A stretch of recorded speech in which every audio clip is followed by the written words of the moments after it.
Welcome to Entrepreneurs, the Playbook, and I have a special David for you. It's the double David version of the Playbook. It's David Sharpe with David Meltzer. He's the founder and CEO of Legendary Marketer. Welcome to the Playbook, David.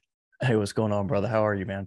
I'm great. I had to have my kids do research on you because number one, you were one of the most requested. We've had Sadhguru on this thing, right? We've had Danica, we've had Cameron Diaz, 1,400 of the biggest names.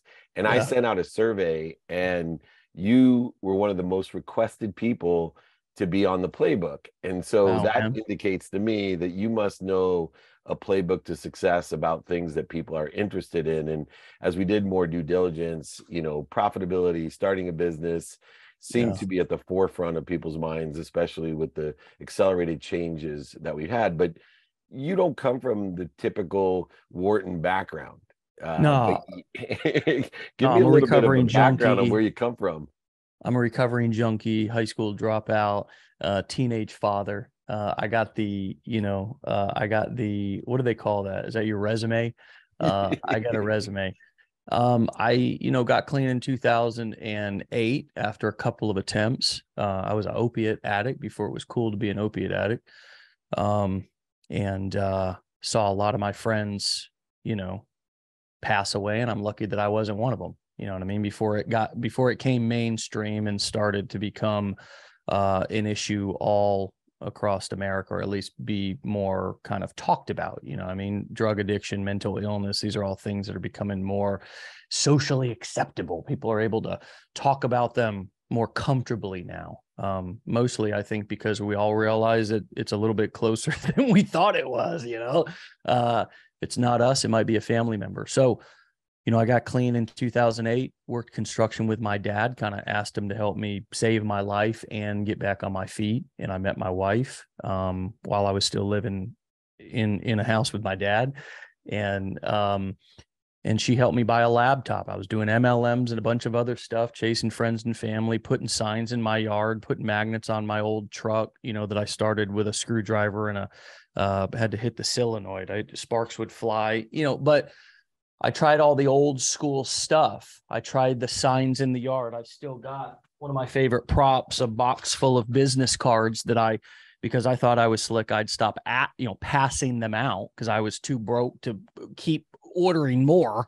And so I started collecting them. And so I said, hey, I'll really, I got people now. I never made a single sale. And what it did for me was when I came on the internet, and I was probably on the internet doing something I wasn't supposed to do, but I mean, eventually I stumbled and fumbled upon some people making money doing similar things that I was doing network marketing. Some were selling other products as affiliates. And I said, what is this? And sort of the collecting of information via the business cards kind of like set me up to learn how to use tools like an email autoresponder, a simple email autoresponder, which every business should have. So, when you have a sale or when you have a promotion, or so you can follow up with the customers who don't buy, which are the majority of people who you interact, first, second, third, sometimes they say 7 exposure. I don't know if that's real, but I know that it ain't on the first one because they're still sizing you up. And so that's kind of how I got started. And eventually, the high school dropout turned into the e-learning guy because I took the skills that I was learning. I wasn't an expert in anything. I wasn't an expert. I was an expert at screwing up my life, but I learned marketing strategies in what were secrets to others, but they were becoming familiar to me. And what I started to do before the whole e-learning craze, this was back in 2009, 2010, I started to package my information in, video courses, downloadable PDFs, things of that nature, and sell them at different price points, depending on how much access there was to me. So if it was kind of done with you, or I was giving you a manual, a course, or an ebook or something like that, I would charge a couple of $100. If I was doing it in a group, maybe like an event or something, even a virtual event, I might charge $1,000. If I was doing coaching, I might be able to charge 2, 3, 4, 5,000, which eventually led to this concept called the Core 4 that I teach here at Legendary Marketer, which is kind of the 4 ways you can sell information online, which is courses, coaching, events, or you could be somebody's affiliate. And I think you're familiar with that business model as well. We're all doing it now. And I'm just, somehow was lucky enough, the stars aligned, had the right motivation at the right time to learn this skill and have been making money from it now for what seems like a long time, man, but it's been about a decade. And before I get into kind of the magic side of it, which is counterintuitive, I need to recognize one thing. You told the story about the autoresponder. I always tell people, they did at Home Depot. Arthur Blank and I have done business together since my sports background. It was amazing that out of all the checkouts, 4 different checkouts, garden, contractor, consumer, and auto, that the number one salesperson for the warranties for the equipment and appliances and tools was the auto, because it asked every time, would you like a warranty? Right. And without any Yeah. prejudgment, and it Yeah. outsold contractors, consumer, and garden combined, just because it asked. Now, a lot of people, and you and I both have struggled, and in 2008 seems to be a turning point for both of us, as I lost over $100 million, had to take stock in who I was. You, like I, believe there's no magic. There's no magic pill. Ironically, you were taking pills, but Right. there's no magic pill. And we believe in consistent commitment in a trajectory of what we want. In that evolution since 2008, consistency in a trajectory towards what you want, how has that played a role in your teachings of affiliate marketing, digital courses, coaching, consulting, and events and masterminds? Yeah. So following through with something, I interview a client every day, 5 days a week. This is one of the things that I did that has been a consistent piece of my business that has helped tremendously. And it was when I was trying to transition from sort of a content creator to sort of like a CEO. And from not just a course creator who was uploading videos to wherever, but somebody who was building a sales team, somebody who was building a marketing team, somebody who was building an education team.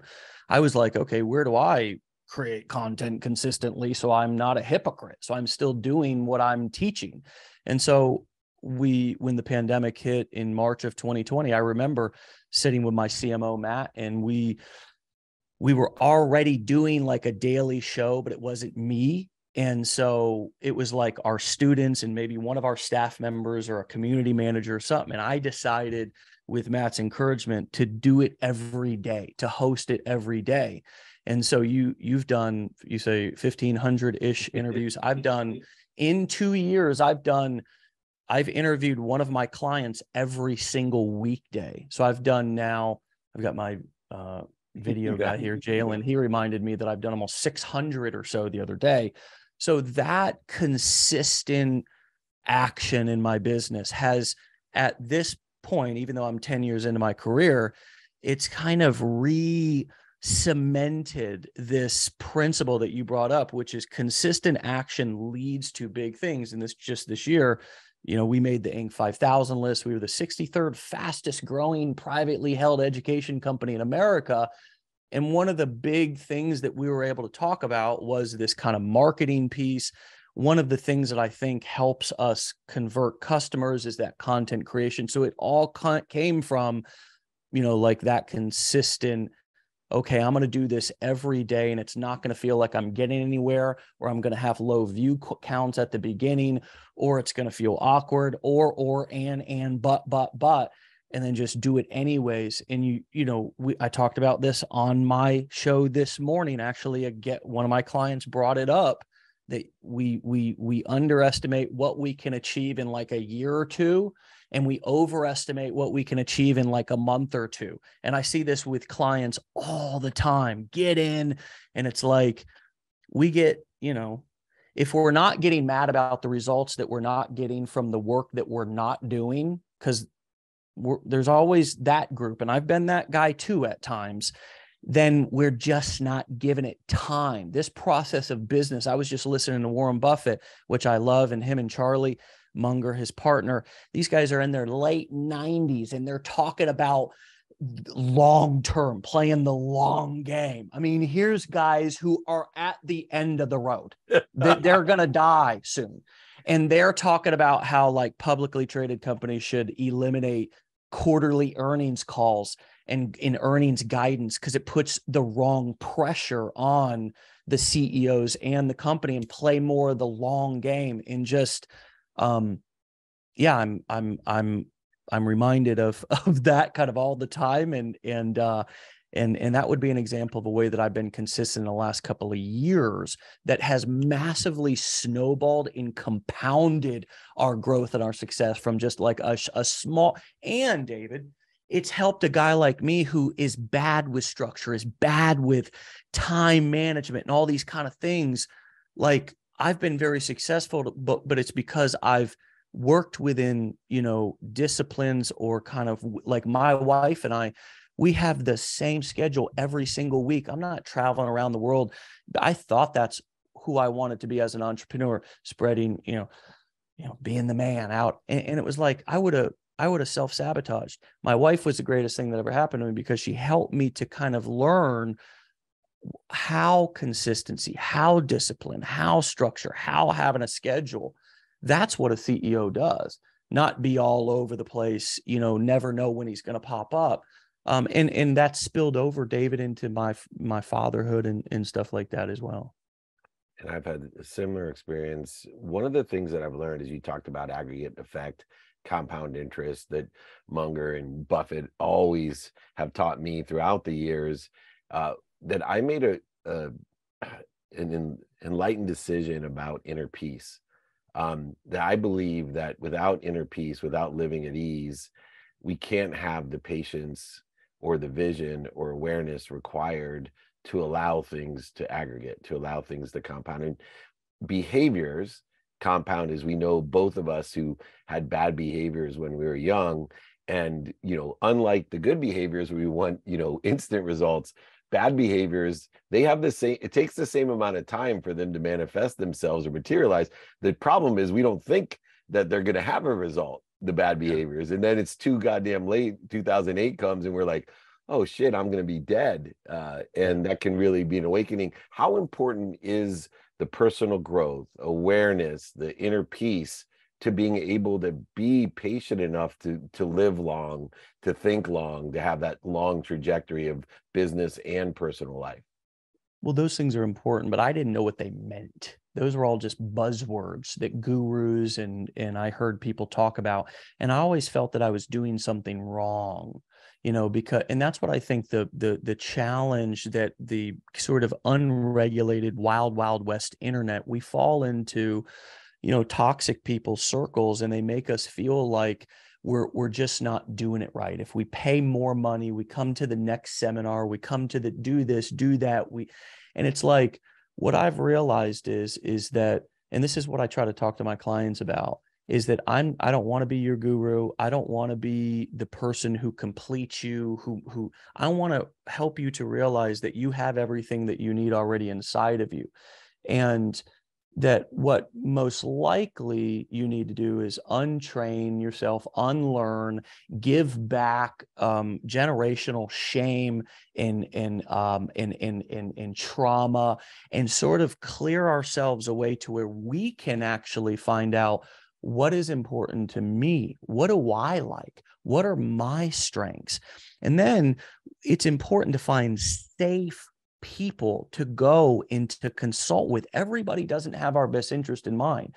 And so nowadays, with all these social media tools, everybody, we're putting all our stuff out there. We're watching everybody else. It's making us second guess ourselves. It's been so valuable to me to not only have coaches and mentors in business, but also to hire therapists, to go to the right person for the right thing. Right. And not expect that my business coach or this person who taught me marketing is also going to teach me how to break through deep traumas or deep limiting beliefs that may have been with me since my early childhood. And so I'm lucky. I was forced by the court system, because I was a young junkie who had a lot of issues that I was dealing with as a young person into the system, which forced me into kind of 12-step recovery programs. And I got all I was exposed to that stuff, not because I'm a better person, not because I'm smart or anything. It's just because I got lucky and blessed to be able to get a downward departure and not go to prison. I went to drug treatment instead. And so, if for me, I had to also learn how to do self-care, David, and that the hustle life and the grind life and just was not actually even what I wanted. It was just what I thought I wanted from watching everybody else out there on the internet. So, man, I think it's a real process to really actually even find out who we are, what we like. And I think social media and stuff makes that more difficult. In the process of becoming an entrepreneur, me being a better entrepreneur has been in direct proportion to the amount of personal development, therapy, that kind of stuff. And I just never knew that stuff was possible. I hid my story for a long time because I didn't hear anybody talking about the real shit that they were actually going through as entrepreneurs. They just made it seem like it was just I wasn't meditating right, or I didn't have the right morning routine. You know what I mean? It's so good. I remember early on, I'm old enough where, this guy would tell me how, he grew up and every deal he ever did was great. He went to Harvard Business School, law school, blah, blah, blah. And then I'd say, oh, I wish I had the same experience. I lost over $100 million and went bankrupt in 2008. Then it was like I gave him permission to tell me how effed up his life was and how many failures, setbacks, and mistakes that he made. Now, one of the reasons that I think so many people wanted you on the podcast is that there's these huge opportunities, and touches of favor in what I call the online middle class, whether it's your personal brand, your product, solution, or service, because of the online aspect. And I've been online since 92, right? When my mom told me the internet was a fad, and I decided after law school that I was going to get involved in, legal research online. But today, there's actually, I believe, a missing attitude or perception of the middle class, that people have forgotten the power of people, meaning the power in the number of people. And, online courses, for example, I'm working with Kajabi because I think too many people discount what 100 people on a $47 online course, right? Yeah. That turns into 200 and eventually turns into 1,000 a month, can change a life. And that's minuscule numbers. It's minuscule middle class numbers for the internet. Now, people don't know where to get started, how to do the business, but they also have false expectations. They think they need 1 million people in a course, and I'm trying to teach people, no, trust me, if you get 100 people a month on a $47 course, it's the best $4,700 you'll ever make. And then you come up with a second one. Pretty soon you'll never, and your kids never will have to work again. What are some of the things in your 15-day online business builder challenge helps change or shift the perception to get people to get started and be okay with being in the middle class of the internet? Well, the playing field has been completely and totally leveled. And that is because of the internet and, how I no longer have to wait in your 4-year, 2-year, 4-year college, e-learning program. Ironically, I have a meeting tomorrow with a university who wants to consult with me and our company on some of their digital marketing education. So, which I'm fully happy to help out with because it's a community and it's a university in my community. And quite frankly, some of my friends go there, or they did go there. So it's kind of a cool thing, but look, man, the first commission is the best one. When you earn the first one, I got pictures of all my stuff, my original first commissions and everything. And, just you want to treasure these, you want to treasure these things you've disabled screen sharing, but I've got pictures of me when I'm working construction, and when I'm holding up, when I'm sitting at a computer. I'm looking at one here. I'm sitting at a computer with my nicotine patch on 10 years ago. I'm trying to quit smoking. And then here's another one. I've got I'm holding up check. So look, I mean, this was 10, 11 years ago. If you'd have told me that I would have made or seen people earn what I've witnessed, I would have thought you were insane. And it's just an exciting opportunity. It's an exciting opportunity because what a lot of people don't understand is there's a creator economy that's been created right under sort of everybody's noses. And what's so big and powerful about social media is the fact that all these massive companies right now are competing for us, the creators, to be on their platforms, because they know that the customers, the users, go where the creators are. So they're all trying to figure out ways to pay us. When TikTok came on the scene, David, it changed the game, because no longer did you have to build a long form YouTube channel to make money. You now could put 15-second little videos where you don't even have to speak if you don't want to. You could just put the text, and you're pointing and you're dancing, and they're buying. David, I've never seen anything like it. I mean, look, I've been marketing online. I've been marketing online for over 10 years. I mean, I've done article spinning. I've done Facebook prospecting. I've done it all. And we're uploading videos where we're pointing and we're clicking and we're singing and we're dancing, and they're buying like there's no tomorrow. It's unbelievable. You're talking to a guy who, I still don't know how to sync my iPhone calendar on my computer and my phone. How it's all supposed to work together. My shit doesn't work together. It's different on every device. But I still have somehow not only managed to do this, but also to show other people how to do it. And I would have succeeded the more I would have tried to overcome, or I would have failed the more I tried to overcomplicate it. But thankfully, along the way, you mentioned Kajabi. That was a great tool. There's lots of great tools out there. I know those guys. I've seen these platforms and these softwares being built, David, from when people thought it was a stupid idea. When people thought it was, I mean, there's a guy, Mr. Beast. I just heard this. I don't know if this is true, but he sold his YouTube channel for $2 billion, or maybe that was Blippi yesterday. Blippi. I mean, David, we are in times that are unprecedented. And, you just have to make sure that when everybody, like Warren Buffett says, this is, none of my information is mine. I'm just a sponge. Because remember, I'm a 9th grade dropout.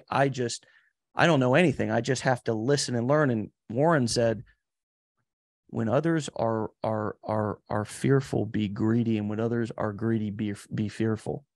And it seems like ever since I got started, people have been fearful of the tech, of this digital economy, of where it's going, what it's doing. And I even feel a little bit old right now because the metaverse, I feel like I get grandpa vibes, because I'm like, I don't want to be walking around hanging out in some metaverse, whatever. I want to be in reality, these goddamn young, but the truth is that it's going to just, wherever we go, I believe the playing field is going to continue to stay level or get more level for the everyday person to be able to find a way to make money online. And you can take my 15-day challenge at the15daychallenge.com. It's a $7 course where you'll get and I don't have multiple stuff, by the way. I have a $7 challenge, and I have business blueprints that I sell for $2,500 a piece that teach my core 4 business models, or I give you a special deal as you're going through the challenge. You can pick them all up for the price of one. But look, I believe in this with all my heart. I'm invested in this business and this business model and this way of life with every part of my being. I've now fully convinced my wife that this is real. Yeah. I mean, You know what I mean? She actually works with me. She's the director of events inside of our company. I mean, it's a dream come true. I live in a house that's right around the corner, or I work in a house that's right around the corner from the house that I live in. And forget the money, I'm able to be home and be with my kids. And that's what's important to people. What I realized, David, it's not about being a millionaire, even a billionaire. It's just about gaining some freedom and sort of unplugging from this one size fits all American dream that's for a lot of us turned out to be an American nightmare. That was a sound bite, brother, if I've ever heard one. And there's so many nuggets that we'll repurpose as we know how to utilize this. David Sharpe, founder, CEO of Legendary Marketer. Check out those courses. Talk about, this is the time. I'm a little bit older. I'm actually almost at grandpa status. So I always tell people, taught by Warren Buffett, right? This is a time to distinguish between investing in yourself and expenses.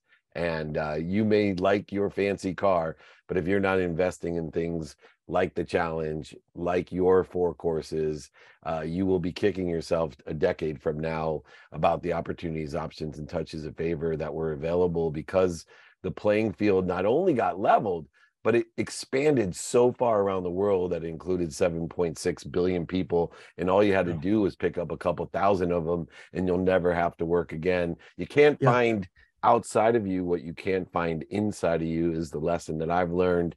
Be sharp. Follow David Sharpe. He's amazing. I appreciate you, buddy. We got to do more together. Congratulations on your journey. And hey, can I shout you out about the way that you do your marketing? You know, I love to be on shows and talk to people that are actually in the trenches and doing cool stuff. And we are moving. This is the future, everybody. So I'm going to give you the future, and then I'm going to say, just follow this David, because he's already doing it. The way that you angled your book, where you were like, you know, I'll send it to you. You don't even have to pay.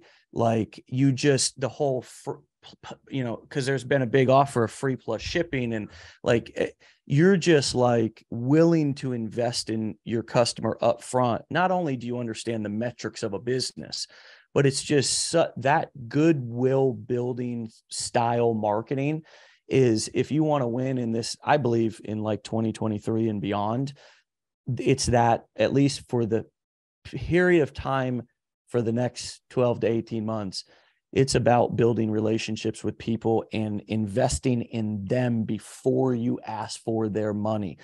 Before you ask for their money, make sure that you're delivering value. And you were doing that in a really impressive way. And this was even before I came on your show and you even reached out. I saw your ad and the style of marketing that you were doing. I was like, this is a guy that I want to follow. So it's cool to be on. Well, thank you, David and David here. This is Entrepreneurs the Playbook. We're learning lessons every day from people who are living the lessons, not just teaching it, which is one of my favorite things, to think you're going to have a David Sharpe course in a college. I always love the colleges and law schools that rejected me and begged me to come speak. Same thing with David Sharpe. Thank you so much for joining me. This is David Meltzer.